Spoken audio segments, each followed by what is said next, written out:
So both Spencer and Obi acknowledge that he's battling a little bit something already. What's your concern level? Not very concerned. I mean, he just made it through a pretty tough practice first day of camp, so I'm sure Serbs will get his hands on him and we'll be fine. Jacob Verana just talked about how winning a cup is always something that's going to be in his heart here. He's thankful for the opportunity, but he wants to prove that he can still play in the NHL. What have you seen from him, or what do you hope to see? Yeah, I mean, what I saw today was good. He was working hard. He's not. You can tell he's taking this seriously, and he doesn't think anything's being handed to him. And that was kind of the point. I mean, we want to have a competitive camp. We don't want to just give away spots to guys. We want them to earn it. And I think he's in a group of several players that are in that position. Fighting for one or two spots. So. I think if you're in that situation, then hopefully the team put on the ice can be a good team. Chris, obviously coming out of last year, Oshie was banged up, and you kind of had to mentally be prepared that this might happen. But what were those conversations like, and how difficult was that? Yeah, I mean, I think a lot of it, we leave that between TJ and the medical staff. I mean, that's conversations that he has to be able to have, with full confidence that we have the best of his interests in mind. And then once, they've had those conversations, he can kind of come to us and tell us what he's thinking. I think over time we started to get a feel where it might be going, but it was always kind of between him and the medical group. You guys obviously made a lot of moves over the offseason, but between Oshie going on IR and the Kuznetsov termination, there's a little bit of cap room left to play around with. Do you see any chance that you guys end up using that before the start of the season? Most likely not. I mean, I think it gives us some flexibility here, even in training camp, to allow guys to, if they play their way onto the team, or if they, we're not constrained at all, having to make certain moves to make our roster work. And then I think it puts us in a good spot going into the season to have a little space if we need to make an addition towards the trade deadline.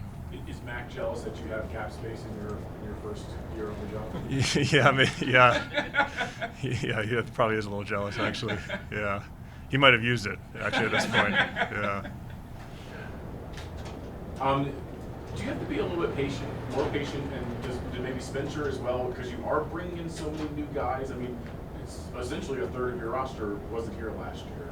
Like, be a little more patient going into the year. That might take a little while for everything to start clicking and to find the right combinations to get everyone pulling on the proverbial rope. Yeah, I mean, I think it's mostly that, is finding the right combinations. Yeah. I mean, I know Carves, I'm sure, has some ideas in his head that he hopes work, and you put it on the ice, and it might not look anything like you thought it would, and then sometimes that morphs into something that you didn't even think about, that, wow, this looks pretty good here. So, so I think it's more just finding the right mix. I mean, I'm fairly confident that everybody that we brought in is going to perform at a really high level and help our team. So, it's just finding that right mix. What's the dynamic like between you and Carves? I mean, you hired him back in Hershey. I mean, like, are you hands off with the lineup, or do you sometimes go, hey, Carves, what do you think about this? I mean, like, take us behind the scenes. Yeah, no, we're very comfortable with each other, and we're both comfortable enough with each other that we can challenge the other person if I'm happy to offer my opinion on something. But at the end of the day, too, in my view, the coach is the guy behind the bench. He's the guy that's going to take the heat for what happens in the game. So I'm not going to necessarily tell him to make a lineup change, or I'll just say, this is kind of what I see from up top, and have you thought about this? And he's a very thoughtful guy, and usually he has a reason for why he's doing what he's doing. But yeah, it's a very open, honest dialogue between the two of us. Do you expect to have Mac in the box for 41 home games, or how's that going to work? If he wants to be there for 41 home games, yeah, absolutely. I expect he'll. I'll probably botch the quote, but somebody was telling me about other people have made the move from GM to president, and it's kind of like you go from being beholden to the team's schedule to kind of having your own schedule, and I think he's going to take advantage of that. I hope he does, but I imagine he's going to want to be around for a lot of games. So if it's not 41, it'll probably be pretty close to it. Yeah. Can you give us a little bit more on Rasmus's situation and when you might hope to see him here in DC? Yeah. It's a visa issue, kind of out of our hands, really. he went through the right process and channels to get his visa put into his passport, and it's just gotten held up in Sweden. So we've kind of done everything we can to get it expedited, and so far obviously it hasn't worked out in our favor. So we're just hoping that it gets resolved, and once he gets here, it'll be a couple days of getting him back up to speed, then hopefully on the ice. When you do make all these moves in the off season, you have an idea. Is it fun that you're here the first day and now you're seeing as this guy? I mean, it's like when you practice, but just seeing the guys all fitting in what we might have. Yeah, I mean, this is every year. This is kind of the most exciting day for me. I mean, because it's not even just the higher profile moves; it's all the way down to the guys that we signed for depth in Hershey. Guys will be between Hershey and South Carolina. You kind of get to see them in your colors for the first time and see how they look and see how they interact, and it's a really fun day. And I think for sure this year there's a lot more excitement with some of the names we brought in. I go back all the way to the summer when we signed Matt Niskanen and Brooks, and that's kind of the same feeling this year for me, where it's like we felt like organizationally we maybe took a pretty good step here. Of the Hershey guys who are kind of on the cusp of maybe playing some NHL games or maybe even winning a spot, but who are some of the guys we should be watching closely that are kind of on your radar that you think are close to making that next step? Yeah, I mean, I'm going to give you a long list, which you probably won't like, but I mean, to me, you look at the guys that played a key role in that team that are on NHL contracts with us last year, and I think they're all making a case for themselves. I mean, obviously, Miro is a higher end prospect for us, but I mean, Pierre-Eric Dubé had a great year. Even maybe not as noticeable, but a guy like Bogdan Trineyev or Henrik Rubinski, I mean, those guys were key parts of their cup run. Vinny Iorio obviously had a big year down there. Both the goalies had a great year. They're the best goalies in the league.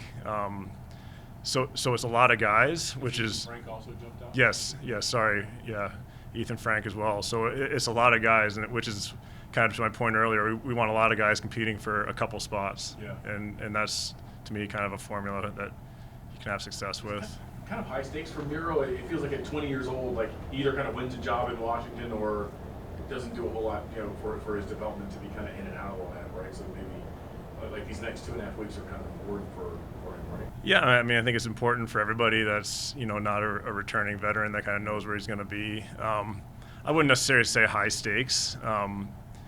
You look at Connor McMichael a couple years ago, right? He won a spot out of camp and was playing and probably not playing to the level that he would like to play at, and so we sent him to Hershey to get his legs under him a little bit and ended up having a really good year. And then last year was a big contributor on our team. So I think from day one Miro looked great out there. Like, I hope he keeps it up, but I don't look at it as an all or nothing kind of thing.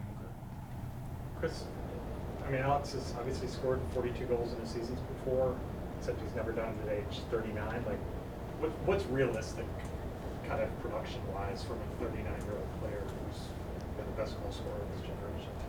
Yeah, I mean, it's kind of a tough question because I don't know if you've ever had this situation, a player this old that can still score at the level he can score at. And I think also a question like realistic with Alex is a tough question. I mean, if I'm being totally honest with myself, I think in the next 2 seasons he can get it done. And I'm hoping that this season he has a lot of people watching towards the end of the season. Like, it's getting a little close here if he can pull it off. So, I think, again, some of the additions we made should hopefully help him. And I think some of the focus points that Carbs has on how he wants his team to play this year should also help him. So, I'm hopeful that he's getting close towards the end of the season. What are some of the things that you feel like he can do to help himself this year? Right? You said getting more talent around him is going to help. It's going to help with matchups and other things, but like for him, that'll help him kind of reach his potential at age 39.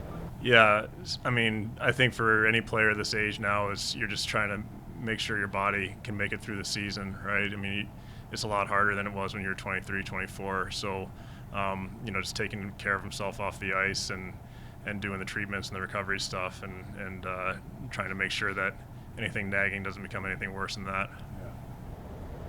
Yeah. Ice time wise, would it help to maybe mitigate that a little bit? you know, so if he's out there for, let's say, 18 minutes a night as opposed to 21, maybe those are better 18? What do you think? Yeah, I mean, I think ice time's a tough question because, like, what's the quality of those minutes? I mean, it's who's he getting matched up against? Where's he starting? You know, I think it's more like that, more usage. If you're able to get him, you know, some good zone starts against, you know, other teams' third and fourth lines, it's, I think, can be obviously for most people it's a better chance to score goals. And I think adding depth to our team, which hopefully we did this summer, you know, allows Carves to try to capitalize those matchups. Preston talked about the pressure as that record getting closer and closer. Is that something that you feel kind of coming in and taking the driver's seat when he's right on the cusp of kind of needing to form the team around him? Not really, because I mean, our mandate hasn't changed at all over the last few years. Like, we still want to win. We still want to have a competitive team. We still want to make the playoffs, and that means bringing in good players and trying to constantly improve your team. So it goes along well with what Alex is trying to do. But yeah, I mean, we'd be doing it anyway if he had already, you know, achieved the record.